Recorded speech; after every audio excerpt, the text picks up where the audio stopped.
What's going on, guys? In this video, we're going to answer the question, when should you start pairing your female leopard gecko? How old, how often, and what happens if she keeps laying infertile eggs? This is Widow, and she's going to help us answer these questions today. So stick around in this video to find out.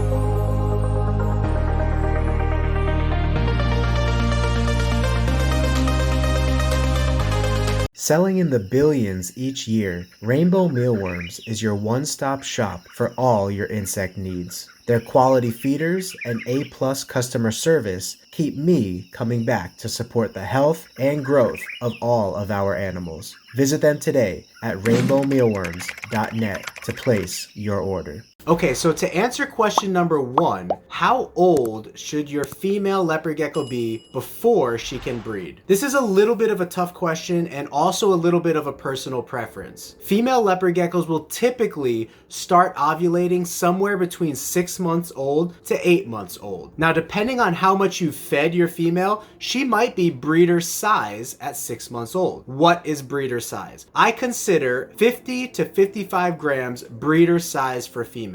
Obviously, in this case, bigger is better. 55 grams would be preferable to 50 grams. However, 50 grams is a perfectly stable weight to start breeding your female leopard geckos. So the question is, what if she's 6 months old, 50 grams, and starts going into ovulation? This is a question that you must answer for yourself. Because she is so young, it's been noticeable in female leopard geckos that in their first year of breeding, they will lay a lot of infertile eggs. So you'll get a lot of soft eggs, squishy eggs, small eggs, premature eggs. I'm going through this right now because last year we held back 250 females, and a lot of those females are past 6 months old and starting to go into their first year of breeding. Now, as a breeder, I know the health signs to look for, and I know ways to counter that if a female winds up losing weight. So I don't mind breeding a girl at 40, 45, 50 grams because I know how to handle that girl if she winds up losing a little bit of too much weight. I know how to get her weight back up and get her stabilized. If you're a new breeder, I would not suggest breeding a girl under 50 grams. But I am going through this right now because I did make the decision to try to breed every single one of those 250 girls that are in their first year of breeding. And what I am finding out right now is exactly what I'm telling you, a lot of infertiles. And this information can be reckoned with other breeders that have experienced something similar. So the question you must ask yourself, would you want your girl to lay 10 fertile eggs in her first year just to get one fertile one? The answer to that question for me is yes. For you, it might be something different. So to answer our first question, how old and what size does a girl need to be to breed? 50 grams minimum would be my suggestion. And then the age really depends upon you. If you breed her between 6 months old to a year and a half, she's probably going to experience a lot of infertiles, but she might not. She might have a really great year, so it's a little bit of a gamble for you. But if she is 2 years old or older, she will most likely have a great year. Caveat to that, I got a girl in her prime. She is on year 3. This is prime time for breeding leopard geckos. And she has laid for me about 10 infertile eggs. So it really just depends on your personal preferences, what you want to risk in order to figure out what is worth the reward. The reward being babies, of course, because these guys produce the cutest little babies. Okay, question number 2. How often should you be pairing your female leopard geckos? Now, in my first 2 years of breeding, what I would typically do is breed a female at the beginning of the season. Because I did not have that many geckos at that time, if I visually saw a lock, I would not pair her again for the rest of the season. Maybe midway through the season, like once she's laid like 3 or 4 clutches, I might pair her again, especially if she starts to lay infertile eggs. But in my first 2 years of breeding, I did not really worry about repairing girls. My 3rd year of breeding, which is this year, or sorry, last year was my 3rd year of breeding. What I did last year was, as you're cleaning the geckos every single week or throughout the year, check the girls for ovulations. As soon as the girl starts ovulating, pair her right away. If she takes to the male and they wind up breeding, then wait for her first clutch to drop. If her first clutch is fertile, you don't need to do anything. If the first clutch is infertile, repair her again 1 to 2 days after she lays that infertile clutch. Now, in addition to pairing girls that lay their first clutch infertile, what I'm doing this year also is I typically try to repair the girls every other clutch, even if they're laying good clutches. So let's say this girl lays her first clutch and it's good. I'm not gonna repair her. Let's say she lays her second clutch and it's not good. I'm gonna repair her. Let's say she lays her second clutch and it is good. I'm gonna repair her anyway. But let's say she lays her first clutch and it's not good.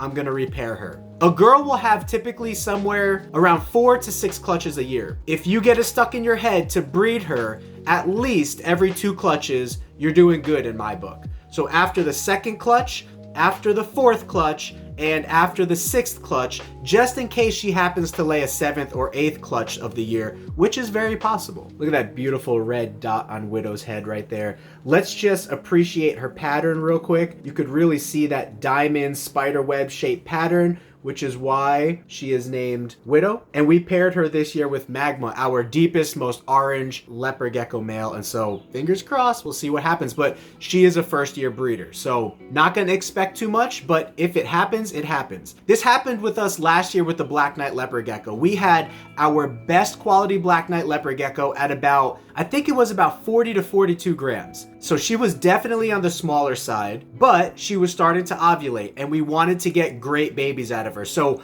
I paired her and she wound up laying, I think, 6 bad eggs and 1 good egg. But that 1 good egg is now a really, really great female breeder for us for the future. So those are the chances you kind of take. Now, what happened to me in that season is exactly what I was talking about earlier on in this video. Because she was only 42 grams, when she started to lay eggs, she wasn't eating as much. Some girls go off of food a little bit or they restrict their food intake for whatever reason. Other girls don't do that. She decided to restrict her food intake. She started to get really skinny and it started to concern me. So at that point I said, okay, no more repairing. I'm gonna try to feed her some dubia roaches, some super worms, make sure she has lots of mealworms and calcium, and I'm just gonna keep a closer eye on her. And we were able to bring her back around no problem. But those are the type of scenarios that I'm talking about. If you're a newer breeder, you might not be on top of that stuff, and unfortunately you might lose your gecko. The gecko can die from getting too stressed out, not eating, and continuing to produce eggs, and the eggs are sucking nutrients out of her body and she just doesn't make it through the season. That is very possible. Now, if a girl is 50 to 55 grams, even if she's a picky eater, she should have enough weight on her where it's not really going to be an issue. But weight loss is always something you have to consider with any species when they're having babies. Humans, reptiles, fish, all alike. Now, topic number 3 kind of ties into topic number 2. If you are repairing a girl, don't pair her when the eggs in her body, look at her belly, when the eggs in her body are white. Don't repair her till after she lays that egg. I'm no science expert, but I believe once that shell is over the ovulation, the embryo can't get into the shell anymore. And I think you're just gonna wind up stressing your girl out for no reason. Most of the time, what I've noticed, when the eggs are white inside of the girl, they are defensive against the males, even if you think the eggs are infertile. Let's say she laid a infertile clutch and you happen to be busy and you're not able to repair her 1 to 2 days after she laid that infertile clutch. When you go back to repair her,